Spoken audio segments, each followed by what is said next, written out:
बहुत तकलीफ होती है जब आप योग्य हो और लोग आपकी योग्यता ना पहचाने।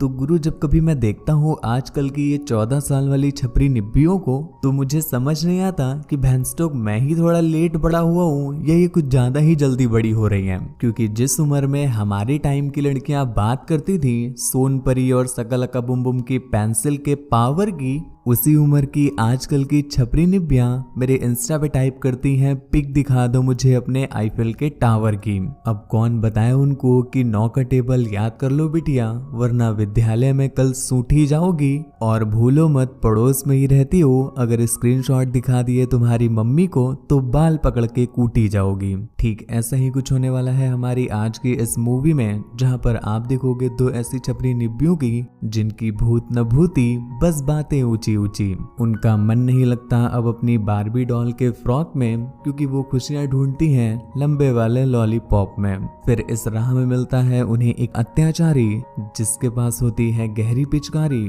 और फिर उसने कितनी धारें मारी। यही आप आज की इस मूवी में देखने वाले हैं। पर उससे पहले एक जरूरी सूचना कि हमारा एक सेकंड चैनल भी बन चुका है, तो प्लीज उसे भी सब्सक्राइब कर लीजिएगा।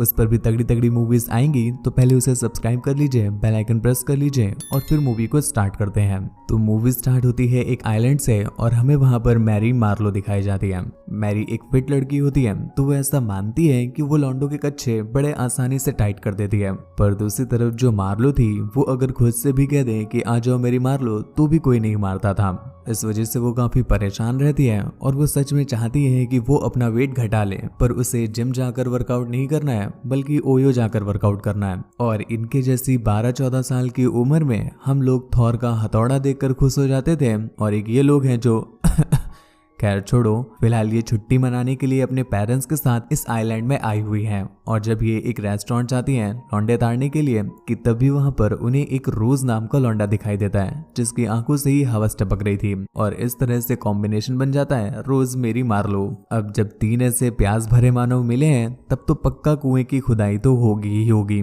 और वेस्टर्न वाले तो गुरु होते ही फास्ट हैं, ये बात तो तुम भी जानते हो, पर इतना फास्ट ये तो मैंने सोचा भी नहीं था, क्योंकि अभी मिले हुए इन्हें मात्र 2 मिनट ही हुए थे कि वहीं पर ये चाटना पोछना भी स्टार्ट कर देते हैं। एक तरफ बेचारी मार्लो सिर्फ खाना ही पेल रही थी, और दूसरी तरफ तो ये दोनों बजाना भी पेलने का प्लान कर लेते हैं। फिर उसके बाद मैरी रोज को लेकर सीधा अपने घर चली जाती है और फिर अपने पेरेंट्स को एज अ फ्रेंड उसे मिलाती है। और गुरु, ये जो एज अ फ्रेंड वाली पॉलिसी है ना, ये बड़ी तगड़ी पॉलिसी है। जिसके बाद उनके पेरेंट्स को लगता है कि वो दोनों अपने रूम में जाकर समय बिता रहे होंगे, पर वो बेचारे क्या जाने कि ये दोनों एक दूसरे को गुफा चढ़ा रहे होंगे।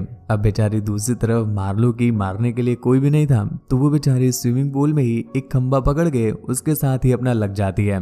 उसी रात मैरी जब अपना कुछ मेकअप वगैरह कर रही थी, तो मार्लो उससे बोलती है कि इतनी रात को क्या जरूरत है सजने की, पर उसे क्या पता था बारी आ चुकी है बचने की, क्योंकि मैरी उसे बताती है कि रोज मुझसे कह रहा था कि उसे मेरे होठ बड़े पसंद है, इस वजह से मैं अपने होठ को तैयार कर रही हूँ। पर जब मार्लो वहां पर आता है तो हमें समझ में आता है कि अरे तूतिया लड़की, वो तुम्हारे हॉरिजेंटल होठों की नहीं बल्कि तुम्हारे वर्टिकल होठों की बात कर रहा था। पर तभी मैरी को क्लिक होता है, कहीं ऐसा ना हो मुझे बना के घोड़ी ये बन जाए घोड़ा और फिर मार के लात निकल जाए बहन का। इसलिए वो उससे वही बोलती है जो गुरु तुमने भी बहुत बार सुना है कि बाबू बस ऊपर ऊपर से कर लो, अंदर वाला शादी के बाद। ये बात जब रोज सुनता है तो वो भी हर लौंडे की तरह यही बोलता है कि हाँ बाबू, मैं तुमसे शादी करूंगा ना, और मैं तुम्हारे लिए बहुत सीरियस हूँ, अरे मैं तो तुम्हारे पीछे पागल हूँ। मैरी उससे कहती है कि बस यही तो प्रॉब्लम है कि तुम मेरे पीछे के लिए पागल हो। अभी तक तो किसी की गाड़ी मेरे 1 साइडेड हाईवे में भी नहीं चली है, और तुम तो मेरे हाईवे को 2 साइडेड बनाना चाहते हो। यहीं पर दूसरी तरफ उनकी बातें सुनकर मार्लो मन ही मन कहती है कि अरे उसको छोड़ो, वो नखरे दिखा रही है, तुम मेरी मार लो। पर वो बेचारी भी मजबूर थी तो वो कुछ कहती नहीं। लेकिन अगली सुबह जब वो मैरी से पूछती है कि आखिर उसने दिया क्यों नहीं, तो ये सुनकर मैरी को गुस्सा आ जाता है कि पूरी रात मार्लो उसकी मारने की बातें सुन रही थी। तो मार्लो से कहती है अरे यार मैं क्या ही करती, तुम लोग की आवाज इतनी लाउड थी कि नींद ही नहीं आ रही थी, और पेलने की बातें भी तुम लोग ऐसी पेल रहे थे कि बिस्तर गंदा हो गया। जब अगले दिन रोज अपने घर जा रहा था कि तभी अचानक से मैरी की कच्ची गीली हो जाती जाती है और अब उसे वहीं पर अपने खेतों की जुताई करवानी थी। ये बात सुनकर रोज की फट जाती है कि अरे छोरी, तू रास्ते में ही बिछेगी क्या। वो उसे मना कर देता है ये बोलकर कि बाबू तुम्हारी सड़क भी गीली है और कहीं ऐसा ना हो कि मेरा फव्वारा भी लीक कर जाए और बैठे बिठाए बारिश हो जाए, इसलिए अच्छा है कि पहले हम लोग छतरी लेकर रखें ताकि बारिश का पूरा इंतजाम रहे। अगले दिन उन दोनों के पेरेंट्स अपना काम के सिलसिले से बाहर चले जाते हैं और उसके बाद से ये दोनों ही घर पर अकेले बसते हैं। और यहाँ पर हम देख पाते हैं जो मार्लो होती है वो अक्सर मैरी को कॉपी करने की कोशिश करती है, क्योंकि मार्लो को ऐसा लगता था कि मैरी तो लोगों के सोते हुए अरमान भी जगा देती है और एक मैं हूँ कि लोगों के जगे हुए अरमान को भी सुला देती हूँ। तो अगर मैं भी मैरी की कॉपी करूंगी तो क्या पता कोई मेरे खेतों में भी थोड़ी सी मजदूरी कर ही देगा। पर मैरी को ये चीज बिल्कुल भी पसंद नहीं आती कि मार्लो हमेशा उसकी मारने में ही लगी रहती है। और दूसरी तरफ उनके पेरेंट्स से समझा कर रखा था कि दोनों बहनें साथ में ही जाना, अकेले कोई भी घर से बाहर मत निकलना। इस वजह से मैरी जब भी रोज के साथ रोज मैरी मार्लो करने के लिए जाती थी कि तभी उनके साथ मार्लो भी होती थी। इस वजह से मैरी को बहुत गुस्सा आता है। तो एक बार वो मार्लो को खुद से दूर करके एक जगह पर बैठने के लिए बोल देती है, क्योंकि दूसरी तरफ मैरी को रोज की गाड़ी में बैठना था। तो यहाँ पर बेचारी मार्लो पहरा देने लगती है और दूसरी तरफ रोज मैरी की तिजोरी की चोरी कर ही लेता है। पर उनकी आवाजें सुनकर यहाँ पर मार्लो को भी मारने का मन करने लगता है, जिस वजह से अब वो और परेशान रहने लगती है। पर पता नहीं क्यों गुरु, इस पिचकारी में एक अलग ही लेवल का जादू है। जो भी इसे ले लेता है पता नहीं क्यों वो हम्बल हो जाता है। जो पिचकारी होल्डर्स हैं वो ये बात रिलेट कर पा रहे होंगे। और ठीक ऐसा ही कुछ मैरी के साथ भी होता है। जब वो मंजन करके बाहर आती है तो वो अचानक से ही अपनी बहन के लिए प्यार जताने लगती है। फिर मैरी मार्लो को अपनी रिंग दिखाती है जो रोज ने उसे गिफ्ट की थी। ये देखकर मार्लो को थोड़ा सा अजीब लगने लगता है, क्योंकि वो लौंडा कुछ ज्यादा ही जल्दी कर रहा था। मुझे तो ऐसा लग रहा है कि वो तुम्हारे वन साइडेड हाईवे में तो घुस ही चुका है और तुम्हारे हाईवे को टू साइडेड भी बनाने के जुगाड़ में है। तो ऐसे में थोड़ा सा तुम भी बच कर रहो, कहीं ऐसा ना हो तुम्हें दे के वो रिंग विंग बन के निंजा अपनी हथौड़ी से कर दे डिंग डिंग। पर उसी रात जब चुपके से रोज उनके पास आता है तो मैरी भी इस बार उसे मार्लो से नहीं रोकती, मतलब वो वाली मार्लो नहीं, ये वाला मार्लो। और फाइनली आज रोज मिल करके उसके वन साइडेड हाईवे को टू साइडेड हाईवे बना ही देता है। और फिर वो उसे पूरे कमरे में बिछा बिछा कर चटकाता है, जिसके चटकन की आवाज दूसरी तरफ मार्लो सुन रही थी।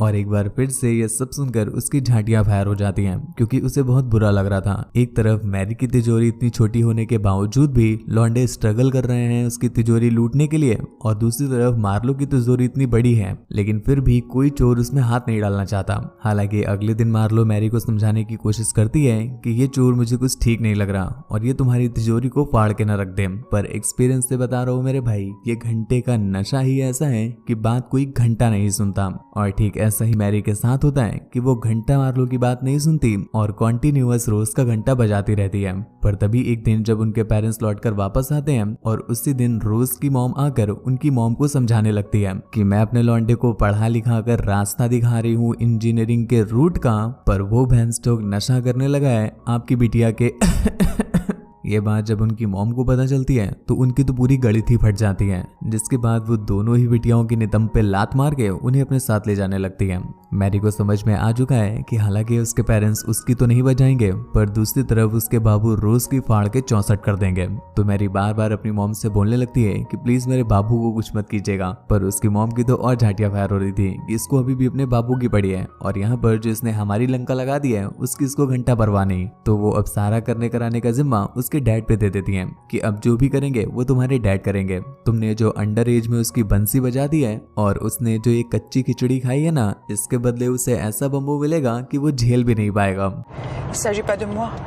बेचारी मैरी को अपने बाबू के अंदर जाने वाले बम्बू का दर्द अभी से ही फील होने लगा था और अपने बाबू के लिए वो रोने लगती है। खैर सफर काफी लंबा था और जाते जाते रात हो जाती है, तो इसलिए वो अपनी गाड़ी को एक जगह पर पार्क करके कार में ही सोने का डिसीजन लेते हैं। उनकी मॉम के सोने के बाद मार्लो मैरी को समझाने की कोशिश करती है कि अरे तुम टेंशन मत लो, तुम्हारे बम्बू क्या तुम्हारे तो सुई तक नहीं जाएगी और जो भी जाएगा वो सब रोज के जाएगा। ये बात सुनकर थोड़ा मैरी को भी अच्छा लगता है और वो वहीं पर सो जाती है। उसके सोते ही अचानक से से कोई इंसान उनकी गाड़ी का कांच तोड़ करके मैरी के फड़वे लगा देता है, जिसके बाद बचती है तो सिर्फ मार्लो, जिसकी देखते ही सूसू छूट जाती है और वो यहाँ से निकलकर जंगलों में भागने लगती है। ज्यादा दूर तक वो भाग नहीं पाती और वो किलर उसे पकड़ लेता है, पर उसको पकड़ते ही उसको गुलू गुलू देखकर उसे गुलू गुलू करने का मन कर जाता है, जिसके बाद वो उसे वहीं पर पलटा कर अपनी वाटर सप्लाई देने लग जाता है। किलर का ये इंटेंशन देख करके तो मार्लो और भी खुश हो जाती है और वो उसे रोकना ही बंद कर देती है, जिसके बाद वो खुद भी उसे सपोर्ट करते हुए अपने खेतों में मजदूरी करने देती है। पूरी रात की तगड़ी मेहनत के बाद जब सुबह मार्लो की लड़खड़ाती चाल पुलिस देखती है